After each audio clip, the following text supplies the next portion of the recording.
Okay, so currently you are 30 years old, which means that you are in a seventh house year in profection years.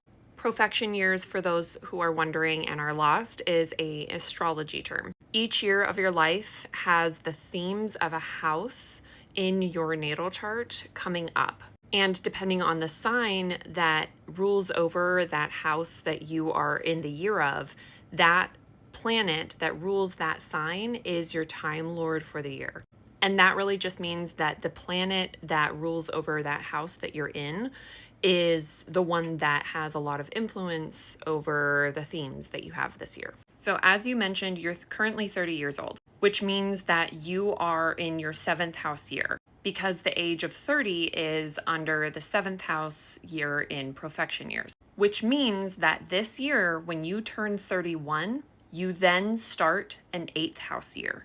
The eighth house rules over death and rebirth, taboo topics like sex and vulnerability with a partner that you have, vulnerability with yourself, looking at the deep shadows of self.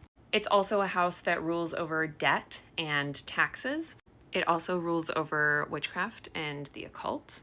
But it's also a house that represents your shared resources. So think of the income that you get from a partner or a spouse that you use for groceries. That would be shared resources. So all of those things could be part of your year in terms of themes of what's happening. And the planet that rules over your eighth house is going to have influence on how these things come up for you. So, for example, if you're a Leo rising, then Pisces rules your eighth house in whole sign houses. And because the sun is the ruler of Leo, that means any kind of transits or events that happen with the sun is going to kind of bring up those themes. So solar eclipses, the sun moving into a new sign for that season. So moving from Aquarius into Pisces, for example. And especially when the sun is in the sign of your eighth house. So for example, if, like we said, you're a Leo rising,